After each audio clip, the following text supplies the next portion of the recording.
Party സ്ഥാനങ്ങൾ വഹിക്കുന്നതിൽ പ്രായപരിധി അനിവാര്യമാണെന്ന് സിപിഎമ്മിന്റെ മുതിർന്ന നേതാവ് എ.കെ. ബാലൻ. സിപിഎം സംസ്ഥാന സമിതിയിൽ നിന്നും ഒഴിവായതിന് പിന്നാലെയാണ് പ്രതികരണം. നേതൃനിരയിലേക്ക് പുതുതലമുറ കടന്നുവരുമ്പോഴാണ് പാർട്ടി ശക്തിപ്പെടുക. പ്രായപരിധി 75-ൽ നിന്നും 70 വയസ്സാക്കി കുറയ്ക്കണമെന്നാണ് തന്റെ ആഗ്രഹമെന്നും എ.കെ. ബാലൻ പറഞ്ഞു. പത്മകുമാറിന് എന്തെങ്കിലും വിഷമതകൾ ഉണ്ടെങ്കിൽ അത് പുറത്ത് പ്രകടിപ്പിക്കേണ്ടതല്ല. കാരണം പാർട്ടി അങ്ങനെ ഏതെങ്കിലും രൂപത്തിൽ ഒരാളെ നശിപ്പിക്കുന്നതിന് ബോധപൂർവം ശ്രമിക്കുമെന്ന് ഞാൻ എൻ്റെ അനുഭവം വെച്ചുകൊണ്ട് അതാണ്. അപ്പോൾ സ്വാഗതം ചെയ്യുന്നു എന്ന് പറയുമ്പോൾ തന്നെ മനസ്സിലാക്കിക്കൊള്ളുക, ഇവിടെ നിന്ന് നടത്തുന്ന പ്രതികരണങ്ങൾ പാർട്ടിക്ക് ഗുണമില്ലാന്നുള്ളത്. അതായത് നമ്മൾ പാർട്ടിക്ക് വേണ്ടി ജീവിക്കുന്നു, പാർട്ടിക്ക് വേണ്ടി പ്രവർത്തിക്കുന്നു, അതിൻ്റെ അർത്ഥം ജനങ്ങൾക്ക് വേണ്ടി പ്രവർത്തിക്കുന്നു എന്നുള്ളതാണ്.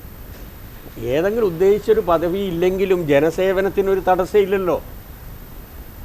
ആ ജനസേവനവുമായി ബന്ധപ്പെട്ടുകൊണ്ടുള്ള നമ്മുടെ പ്രവർത്തനത്തിനിടയിൽ നമ്മുടെ വർഗ ശത്രുക്കൾക്ക് കടന്നു കയറാനുള്ള അവസരം ഉണ്ടാക്കരുത്. 75 പിന്നിട്ട എ.കെ. ബാലൻ കഴിഞ്ഞ ദിവസം അവസാനിച്ച സംസ്ഥാന സമ്മേളനത്തിന്റെ വേദിയിൽ നിന്ന് വികാരനിർഭരനായാണ് മടങ്ങിയത്. കമ്മ്യൂണിസ്റ്റുകാർക്ക് പടിയിറക്കമില്ലെന്നും ഏത് രീതിയിൽ തുടർന്ന് പ്രവർത്തിക്കണമെന്ന് പാർട്ടി തീരുമാനിക്കുമെന്നും എ.കെ. ബാലൻ പറഞ്ഞു. മൂന്നാം LDF സർക്കാർ ഉറപ്പായും തിരിച്ചുവരുമെന്നും എ.കെ. ബാലൻ കൂട്ടിച്ചേർത്തു. അതേസമയം സംസ്ഥാന കമ്മിറ്റിയിൽ ഉൾപ്പെടുത്താത്തതിനെതിരെ എ. പത്മകുമാർ പ്രതികരിച്ച രീതി ശരിയായില്ലെന്ന് എ.കെ. ബാലൻ വിമർശിച്ചു. പാർട്ടിയിൽ കഴിവുള്ള നിരവധി നേതാക്കളുണ്ട്, എന്നാൽ കമ്മിറ്റിക്ക് പരിധിയുണ്ട്. എല്ലാവരെയും അതിൽ ഉൾപ്പെടുത്താൻ കഴിയില്ല. പിണറായി വിജയനെ നിലനിർത്തിയത് ഔദാര്യത്തിന്റെ പുറത്തല്ല, മുഖ്യമന്ത്രിയായതുകൊണ്ടാണ്. നടത്തുന്ന പരസ്യപ്രതികരണം വർഗശത്രുക്കൾക്ക് സഹായകരമാകുമെന്നും വാർത്ത ചോർന്നതിനെ പാർട്ടി ഗൗരവമായി കാണണമെന്നും പത്മകുമാറിന്റെ വിമർശനം പെട്ടെന്നുള്ള വികാരത്തിന്റെ പുറത്താകാമെന്നും എ.കെ. ബാലൻ പ്രതികരിച്ചു. അതിൻ്റെ തുടർ നടപടികൾ എന്തായിരിക്കും എന്നതിനെ സംബന്ധിച്ച് പാർട്ടി തീരുമാനിക്കട്ടെ. ഞാൻ പറഞ്ഞ മനസ്സിലായില്ലേ? പക്ഷേ ഈ ഒരു അപകടം ഗുരുതരാണ്. അത് എല്ലാ ആൾക്കാരൊന്നും ഇല്ലല്ലോ. ഒരു ചെറിയ അല്ല, അതുകൊണ്ടാണല്ലോ ഞാൻ അപ്പീലിംഗ് ആയിട്ട് ഞാൻ പറഞ്ഞത്. പത്മകുമാറിനെ പോലുള്ള ഒരാൾ ഇങ്ങനെ പ്രതികരിക്കരുത്. പെട്ടെന്നുള്ളൊരു വികാരമായിരിക്കും, സ്പെർ ഓഫ് ദി മൂവ്മെൻ്റ് ആയിരിക്കും.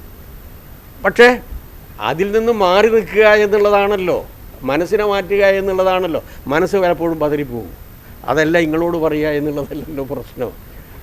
അവിടെയാണല്ലോ ഒരു സ്വാഭാവിക പ്രതികരണം എന്തൊക്കെ നടത്താം, എന്തൊക്കെ നടത്തിക്കൂടാ എന്നതിനെ സംബന്ധിച്ച് വ്യക്തത ഉണ്ടാകണം. നിങ്ങൾക്ക് എന്തും പറയാം, അതിൽ പ്രശ്നമില്ല. പണ്ട് എം കെ ദാമോദരൻ വക്കീൽ ഞാൻ പ്രാക്ടീസ് ചെയ്യാൻ തുടങ്ങുമ്പോൾ എന്നോട് പറഞ്ഞത്, കോടതിയിൽ എന്തും പറയാൻ പാടില്ല, പക്ഷേ ആദ്യം പഠിക്കേണ്ടത് എന്ത് പറഞ്ഞുകൂടാ എന്നുള്ളതാണ്. അത് കമ്മ്യൂണിസ്റ്റുകാർക്കും ബാധകമാണ്. സമൂഹത്തിൻ്റെ മുമ്പിൽ എന്ത് പറഞ്ഞുകൂടാ എന്നുള്ളത് ആദ്യം പഠിക്കണം. കാരണം ഇത് ജനങ്ങളെ ബാധിക്കുന്ന പ്രശ്നമാണ്. എം.പി. രാജേഷ് മികച്ച നേതാവാണ്. അയാൾ മോശക്കാരനായതുകൊണ്ടല്ല ഒഴിവാക്കിയത്. രാജേഷിന് അസംതൃപ്തിയില്ല. കേഡർമാരെ നോക്കിയാണ് കണ്ണൂരിന് പ്രാമുഖ്യം നൽകുന്നതെന്നും എ.കെ. ബാലൻ കൂട്ടിച്ചേർത്തു. ഇപ്പോൾ നിങ്ങൾ ഇവിടെ നോക്കിയാൽ പാലക്കാട് ജില്ലാ കമ്മിറ്റിയിൽ ചില ഏരിയ കമ്മിറ്റിയിൽ നിന്നാണ് കൂടുതൽ ആളുണ്ടാവുക. കാരണം അത് ജനസംഖ്യാനുപാതികമായിട്ട് വീതിച്ചു കൊടുക്കുന്നതല്ല, ജില്ലക്ക് വീതിച്ചു കൊടുക്കുന്നതല്ല. കേഡർ പ്രധാനപ്പെട്ടതാണ്. നിങ്ങൾക്ക് ഞാൻ പറഞ്ഞ മനസ്സിലായി. കണ്ണൂർ ജില്ല എന്ന് പറയുന്നത് ഇന്ത്യ രാജ്യത്തിലെ നമ്മുടെ വിപ്ലവ പ്രസ്ഥാനത്തിൻ്റെ ഈറ്റില്ലമാണ്. സ്വാതന്ത്ര്യ പ്രസ്ഥാനം, ദേശീയ പ്രസ്ഥാനത്തിനൊക്കെ സംഭാവന ചെയ്ത കേഡേഴ്സ് വല്ലാത്ത ക്വാളിറ്റിയുള്ള കേഡേഴ്സാണ്. നിങ്ങൾ വിചാരിക്കുന്ന പോലെയൊന്നുമല്ല. അതാ ഞാൻ പറഞ്ഞത്, നിങ്ങൾക്ക് ജില്ലക്ക് ഒരു പ്രദേശത്തിനല്ല സെക്രട്ടേറിയറ്റ് മെമ്പർ, പാർട്ടിക്കാണ്. അതിനെ നിങ്ങൾ ഇങ്ങനെ ചുരുക്കുന്നതിൻ്റെ പിന്നിൽ ഒരു കുശുണ്ട് ബുദ്ധിയുണ്ട്. അത് നിങ്ങളല്ലല്ലോ അളക്കേണ്ടത്. എം.പി. രാജേഷിന് അസംതൃപ്തി ഉണ്ടാകില്ലെന്ന് മാത്രമല്ല, എം.പി. രാജേഷ് നിങ്ങൾ വിചാരിച്ചതിനേക്കാളും നല്ല തലത്തിൽ പ്രവർത്തിക്കുന്ന ഒരു സഖാവാണ്.